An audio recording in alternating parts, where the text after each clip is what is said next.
first scripture reading this morning is from the book of Acts, chapter 17. You can find it on page 747 in the Red Pew Bibles.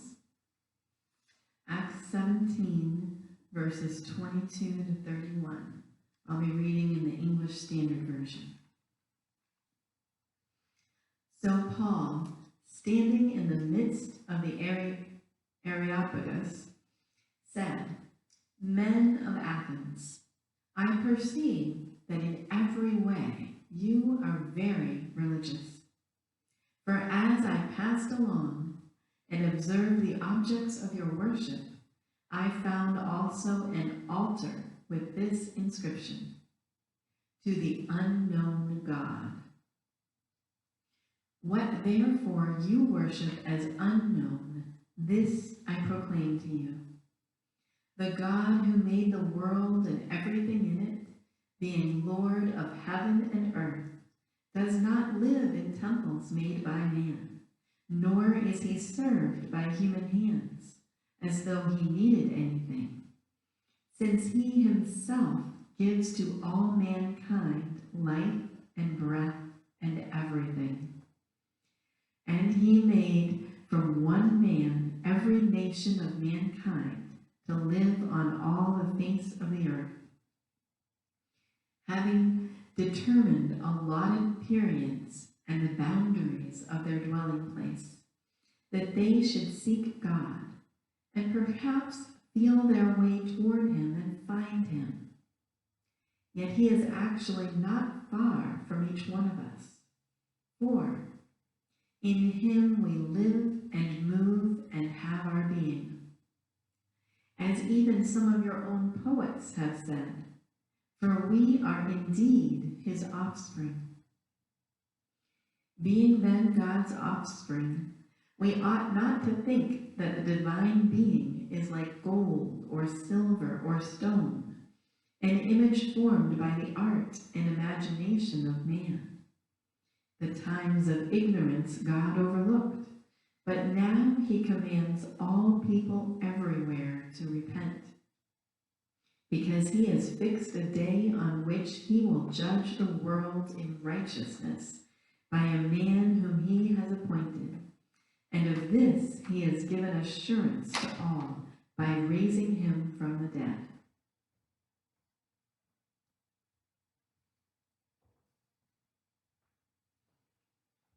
Our second reading this morning, also from the New Testament, is in the book of 1 Peter. You can find that on page 816 in the Red Pew Bibles. 1 Peter chapter 3, verses 13 to 22. "Now who is there to harm you if you are zealous for what is good? But even if you should suffer for righteousness' sake, you will be blessed. Have no fear of them, nor be troubled, but in your hearts honor Christ the Lord as holy, always being prepared to make a defense to anyone who asks you for a reason for the hope that is in you. Yet do it with gentleness and respect, having a good conscience, so that when you are slandered, those who revile your good behavior in Christ may be put to shame. For it is better to suffer for doing good, if that should be God's will, than for doing evil.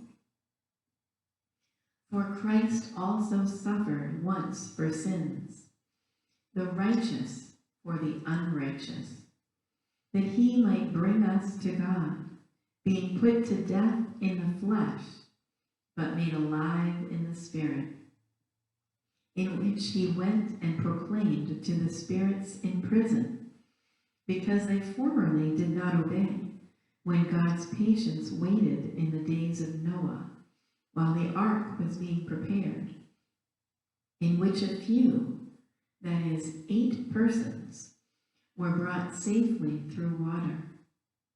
Baptism, which corresponds to this, now saves you, not as a removal of dirt from the body, but as an appeal to God for a good conscience, through the resurrection of Jesus Christ, who has gone into heaven and is at the right hand of God, with angels, authorities, and powers having been subjected to him.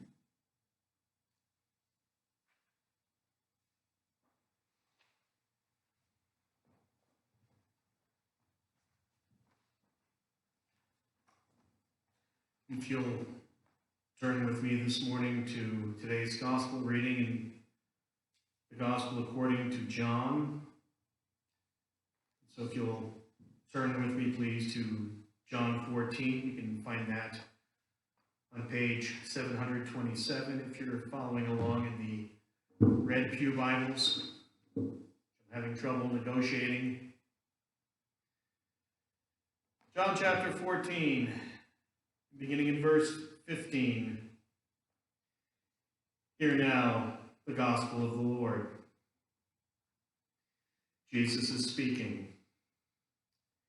If you love me, you will keep my commandments, and I will ask the Father, and he will give you another helper to be with you forever, even the Spirit of truth, whom the world cannot receive, because it neither sees him nor knows him. You know him, for he dwells with you and will be in you. I will not leave you as orphans. I will come to you. Yet a little while, and the world will see me no more, but you will see me. Because I live, you also will live. In that day you will know that I am in my Father, and you are in me, and I in you. Whoever has my commandments and keeps them, he it is who loves me, and he who loves me will be loved by my Father, and I will love him and manifest myself to him. May God bless these readings of his holy word. And now may the words of my mouth and the meditations of my heart be acceptable in your sight, O God, my rock and my Redeemer.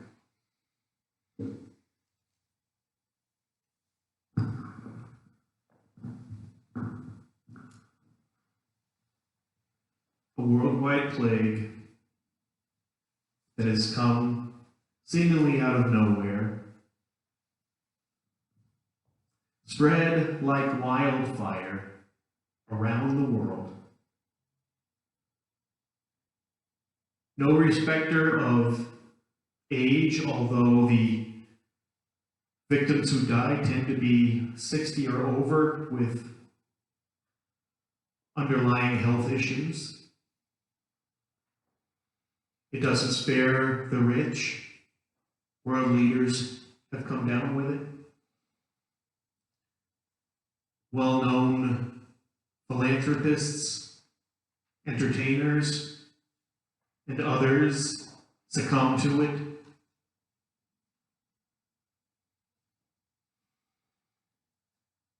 And I'm not talking about COVID-19. Nor am I talking about the Spanish flu. I'm talking about something in the lifetime of most of us in this sanctuary. Two being accepted.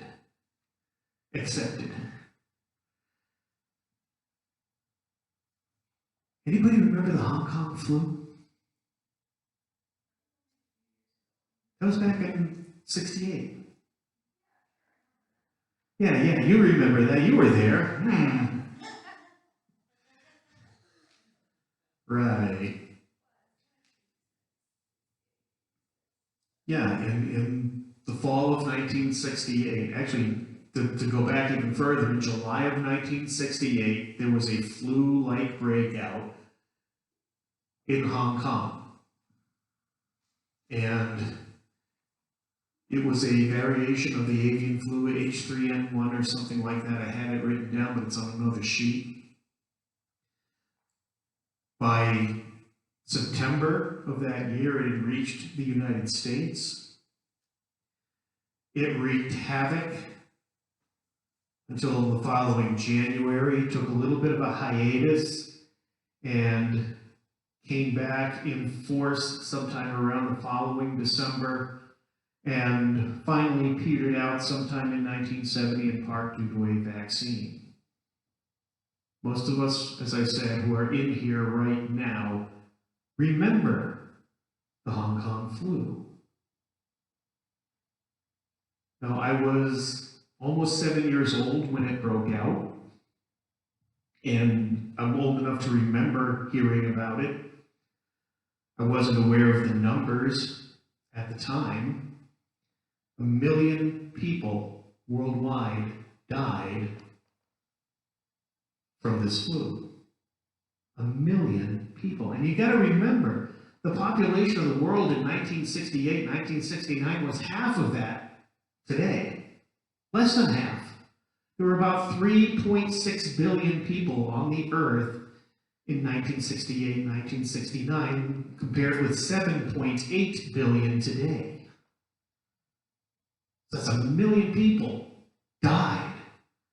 100,000 in the US alone. That's a lot of people. It's a big percentage. We compare that with COVID. So far, to date, 317,000 people have died, roughly speaking, rough numbers so far from this. Remember, this is out of a population of 7.8 billion with a B. So far, as of this morning, we had just a little bit under, I think it was, 91,000 deaths here in the US. So yes, it's approaching the number of 100,000 that the Hong Kong flu took. But remember, we're also talking about a much higher population now than then, so it's a smaller percentage. This doesn't mean it's not going to surpass it. It certainly will probably equal it. Definitely in raw numbers, very likely, but also perhaps in percentages, we don't know. But the point being that there is a certain degree to which we can compare the two. And as you may recall, those of us who are of a certain age and have a bit of snow on the roof, whether we color it or not, it's there. I see you smiling. Remember the panic that ensued, right? Everything was locked down. Nobody went anywhere. Gas dropped to 25 cents a gallon. We hadn't seen that since the 1950s. Everything was canceled. There were no festivals. There were no concerts anywhere. Schools were closed. People were running around with masks. Yes and no. It happened during the hiatus between the two. But that doesn't mean that, it was still before the vaccine was created. But yeah, there was this little gathering in Bethel, New York, which we know is Woodstock. And technically it wasn't during the pandemic because, again, it came in two different waves. One from September of 68 to about January of 69. And then it picked up again sometime in the fall of 1969. But from about March to, say, November, it really wasn't extend to any great extent here in North America, although down in Australia it was still raging because, well, it was winter down there. So what happened? What has changed? If we want to throw the Spanish flu in there, the lowest estimate of people who died worldwide was 17 million. 17 million, and that's with less than 2 billion people. And a lot of places cite as many as 50 million as an estimate out of these 1.7, 1.8 billion people who were alive at the time. Now, there was a pandemic that devastated. But again, I asked the question, what has changed between 1968, 1969, 1970, call it 50 years ago, for round numbers? What has changed in the last half century? That suddenly we're social distancing. I mean, I look around, if I were to take a snapshot here tonight, I think the people who are closest are probably a good 12 feet apart. At least 12. We're all wearing masks. And yes, hospitals were at times closed to visitors during a pandemic of 68.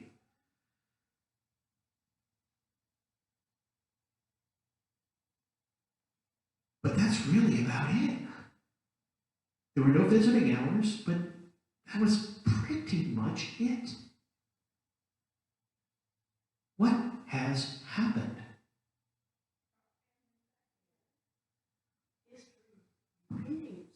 History repeating itself. Yes, history is definitely repeating itself. I feel like I'm 16 again. My hair is over my ears, gas is relatively cheap, and I'm grounded.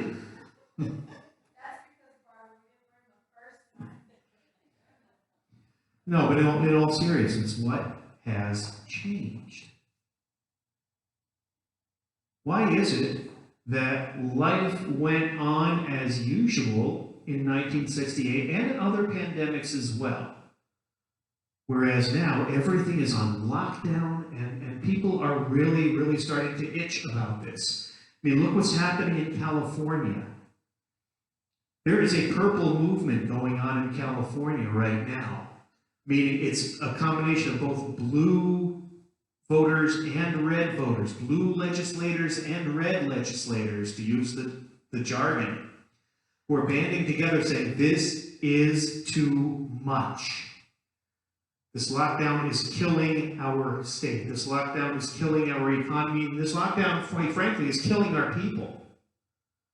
During our prayer time, since we don't put the prayer time up on the website, during our prayer time, we're talking about the people in the nursing homes who are shut off from their loved ones.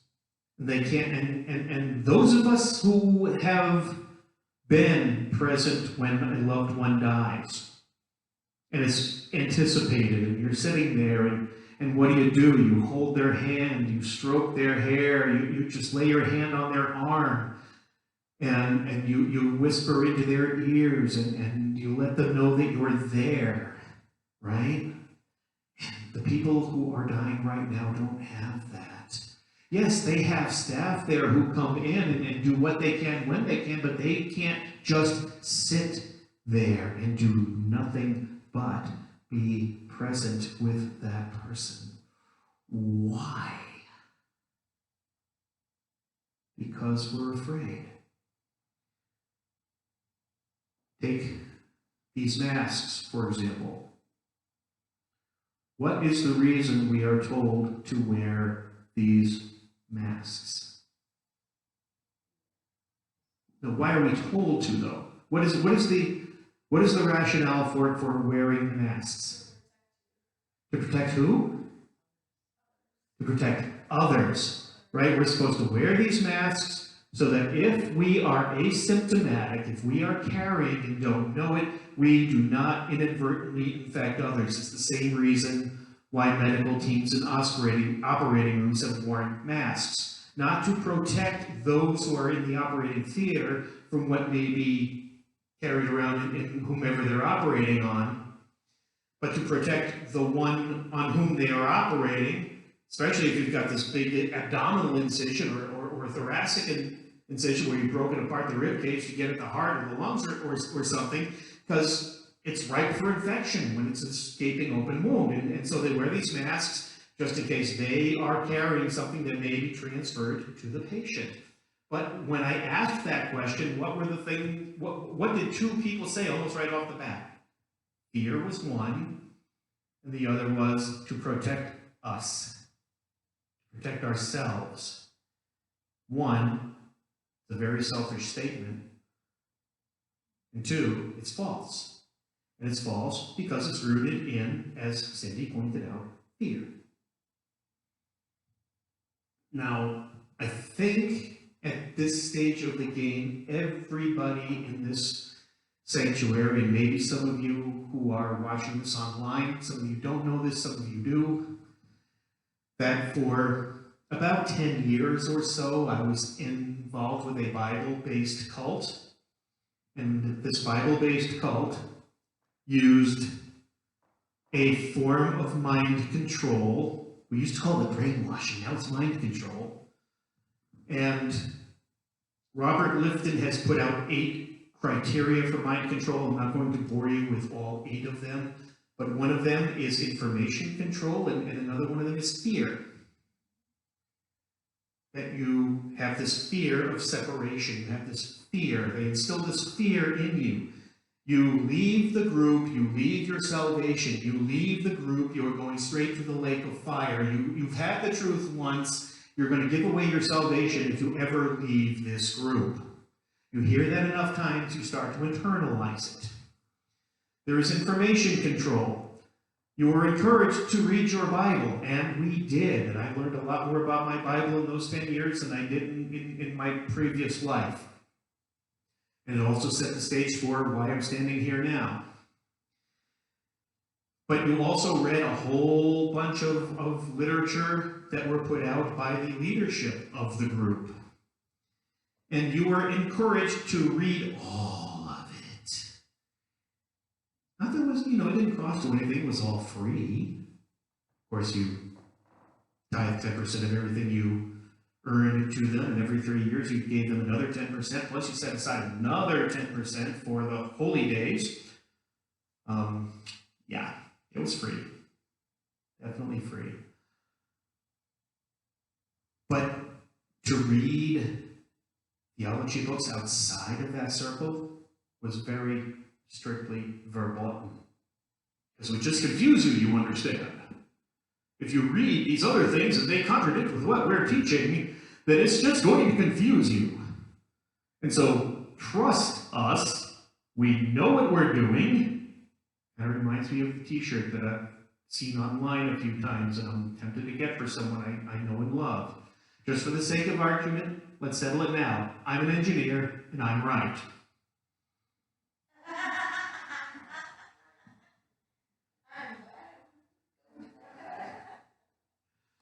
But who do we listen to now? Engineers if I want to go home. It's not quite what the t-shirt says, but that's the flavor of it. And actually, it's fun. I want to get that in my ADHD bug. Highway to Old Book of Squirrel.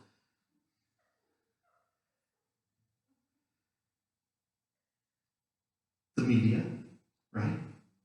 The newspapers, the TV, radio for some of us, internet for many of us anymore, a primary source of information. But when that information comes primarily from a single perspective and is all parroting in this echo chamber, you get this limited information. But then you get this information outside, and some of it may be right, but a lot of it really is kooky. And so you've got a lot of people latching on to the kooky part, because kooky attracts people, doesn't it? I mean, it attracts all of it. It grabs our attention, and for some of us, we follow the kooky. And now, what are we seeing here in New Hampshire? What's the motto of New Hampshire again? Live free or die. And so we either live free or we die in the process of trying to live free. So when did the state motto become live in fear, wear your mask, and don't you dare go anywhere or else you're going to kill us all? And this is what some people are saying. We were talking to a friend of ours one time in a place that I will not divulge. Well, I won't say the name of the place, but you can get your mail there. And since this is a small town, everybody knows where you get your mail in Loudon. And she was talking about a relative who's down in Texas who dared to go the wrong way down an aisle in the grocery store.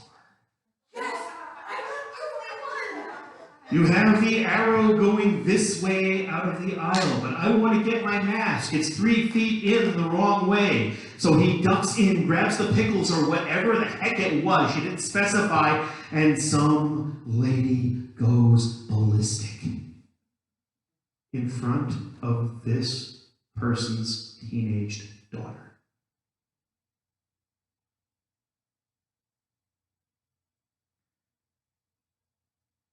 Later on, they run into that same person in another aisle. Said person is with a significant other, presumably a husband. And at the top of her lungs goes, "This is the blank that's going to kill us all."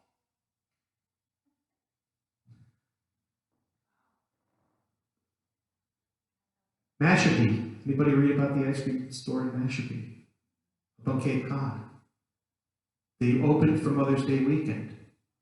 Call in advance with your order. We will run it out to you. Sound reasonable to anybody? Ice cream. How many of us are waiting with bated breath for Dudley's or Jordan's or Arnie's to open so we can get our fix? Some of us have both hands up. Dairy Queen is an ice cream. Wow. You and I are going to have to talk. I come from a family who had a soft serve joint, okay? We'll talk later. Yeah, you will. It's a dairy product, but it is not ice cream.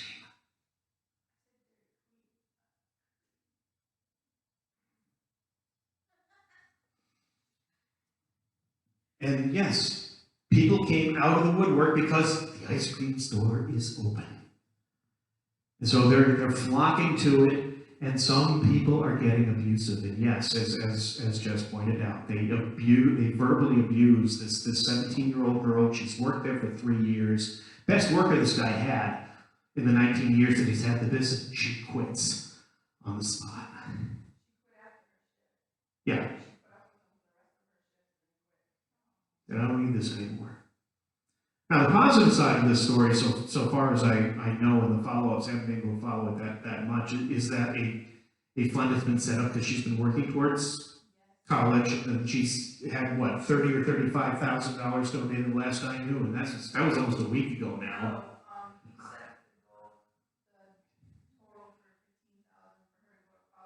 It's already over 30. Last I read it was just under 40. Yeah. So it's still growing. Whether or not she's going back to work, we don't know. So fear is being touted. Be afraid. This thing is deadly. Now, is it deadly? Yes, no, maybe. How many say yes? How many say no? How many say maybe? The yeses have it. It is definitely deadly. No question about it. We read the numbers earlier today. 91,000 and counting dead here in the United States alone. Over 300,000 so far worldwide. And it just continues to grow day by day until such time as God sees fit to calm it down and rein it back. Ooh. What did I just say? Did I say until with our masks we have put it to bed? Did I say until we get this vaccine we've put it to bed? Did I say because of our social distancing and shutting everything down and killing our economy? No. God. 50 years ago, during the Hong Kong flu pandemic, was religious worship of whatever form in the U.S. at that time, primarily Christianity and Judaism, a smattering of Islam and Hinduism here and there, a smattering of Buddhism and Taoism. Little bit different spread today. Now, that Christianity may have been a cultural form of Christianity. It may have been a form of Christianity that acknowledged Jesus Christ but really didn't preach him as crucified and risen. But it was still a form of Christianity. And it still had vestigial effect on the generations. That God's got this. He has a reason for it. If we catch it and die, we catch it and die. Death is not the worst of options. Oh, by the way, that's the rest of the state motto. The quote that John Stark wrote, from which we get live free or die, continues on to say, death is not the worst of options.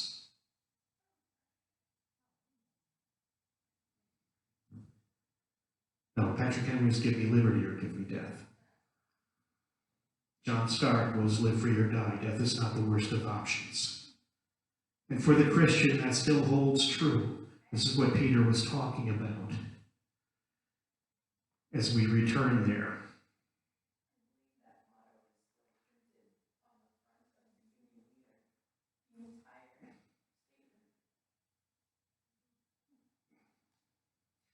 And there's Daniel Webster's quote about truth on there too. Now, who is there to harm you if you are zealous for what is good? What is good? God is good. What is good? Getting out and being with other people is good. Ministering to others in their time of crisis is good. Sitting at the bedside of somebody who is dying is good. They're necessary. And so if we, for some reason, break this protocol to do something that God would command, and we catch flack for it, is that okay?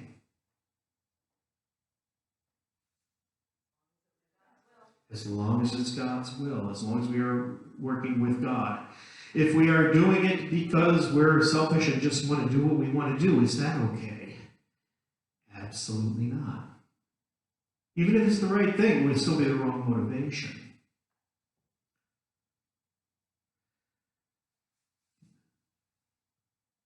So, where do we go from here?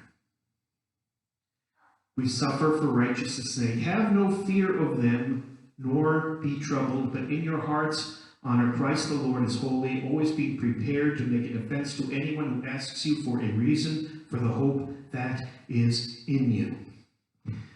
Christians have a hope in us because we remember the rest of John Stark's quote, even though we don't necessarily equate it with him. We equate it with Jesus. Death is not the worst of options. Death is not the end of all things. It's not game over, cash in your chips, you're done.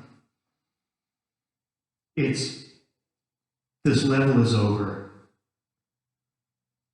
We move on to the next level. And for the Christian, that is a life of bliss. For the unrighteous, well, it's a little bit different. For them, it would be best if it were the end of the game.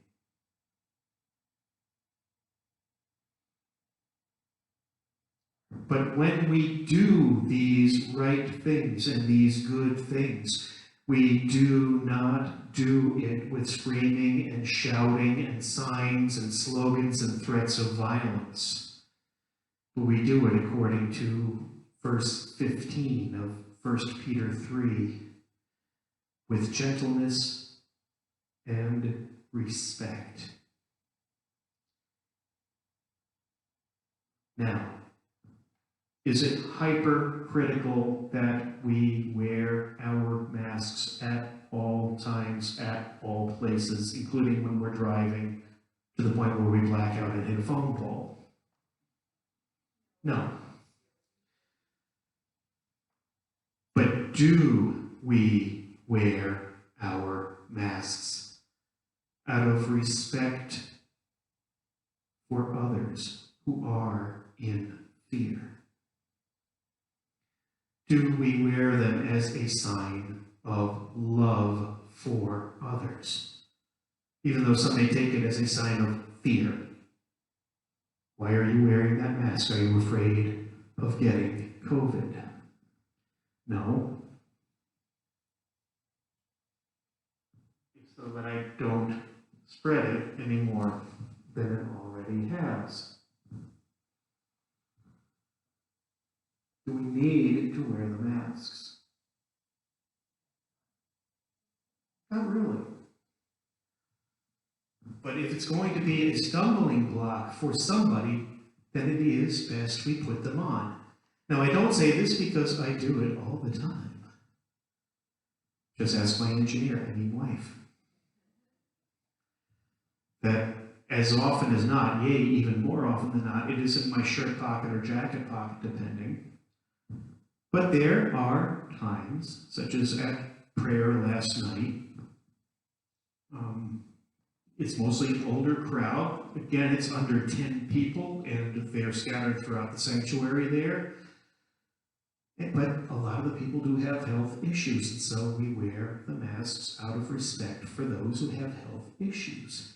Do we have people here right now who have health issues and who will be greatly affected should they catch COVID? And don't everybody go look in that same corner. Yes, we do. We do. Are we doing it out of love? Are we doing it out of concern? Are we doing it to meet these others where they are, even as Jesus has met us where we were, and at times still are? The answer is yes. But do we leave them there? Or do we help bring them forward a little bit, bring them up a little bit, share with them that hope that we have, that this is an awful virus. No two ways about it. And it is an evil thing, because only evil things cause death. And it is being allowed by God to snap us back into reality.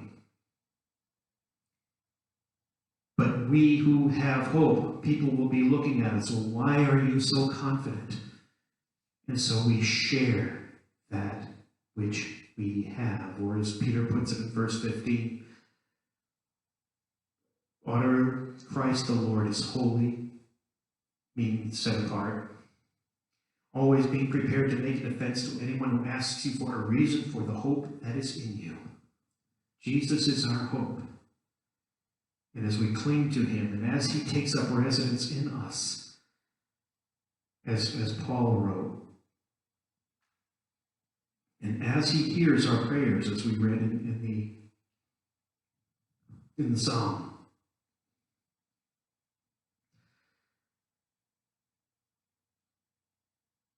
do we share that hope with others as we come into contact with them? When we see people who are living in abject fear, now we don't give them the whole Bible, we don't give them every little thing we know, and we don't overwhelm them with all this information. But we share with them one beat at a time. Even if it's a simple, you may or may not believe, but can I just pray for you? For peace in your heart, for comfort, for strength. You may not believe, I don't know, but is it okay if I pray for you? Do you pray for others? If you're in conversation in a store, with your 6 feet, of course, have you offered to pray when you see the fear in their eyes?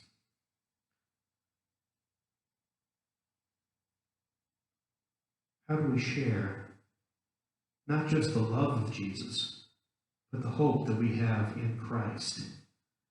The hope that many people had 50 years ago, and certainly 100 years ago. Not everybody did. Make no mistake. There were a lot of non-believers back then even. But so many more now. Do we love others as Jesus loves us? And how do we show that in the midst of this crisis? Now, part of that also, and I'll wrap here, is praying against the spirit of isolation that has gripped this nation, the spirit of fear that has infected the leadership, the media, and the hearts of maybe even us to one degree or another. Do we pray against that? We have authority in heaven to pray against the spirits of evil, to pray against the spirits of darkness.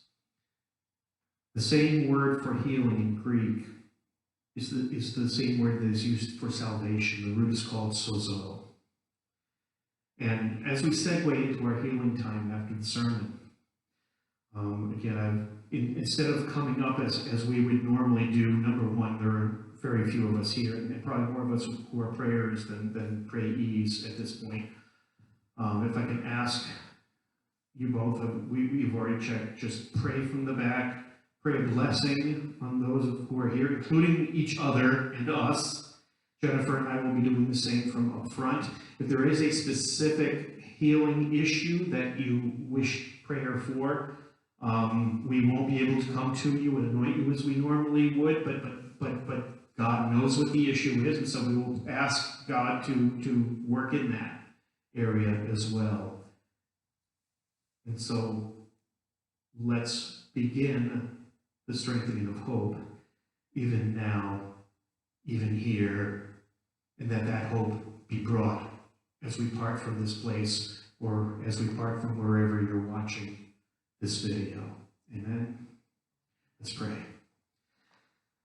Lord Jesus, you suffered once for sin, both for the righteous and for the unrighteous, but none was righteous. You were the only righteous one, and you are the one who died.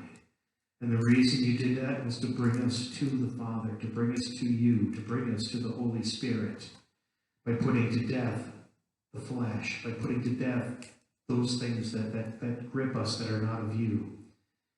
And in particular right now, we pray against the spirit of fear.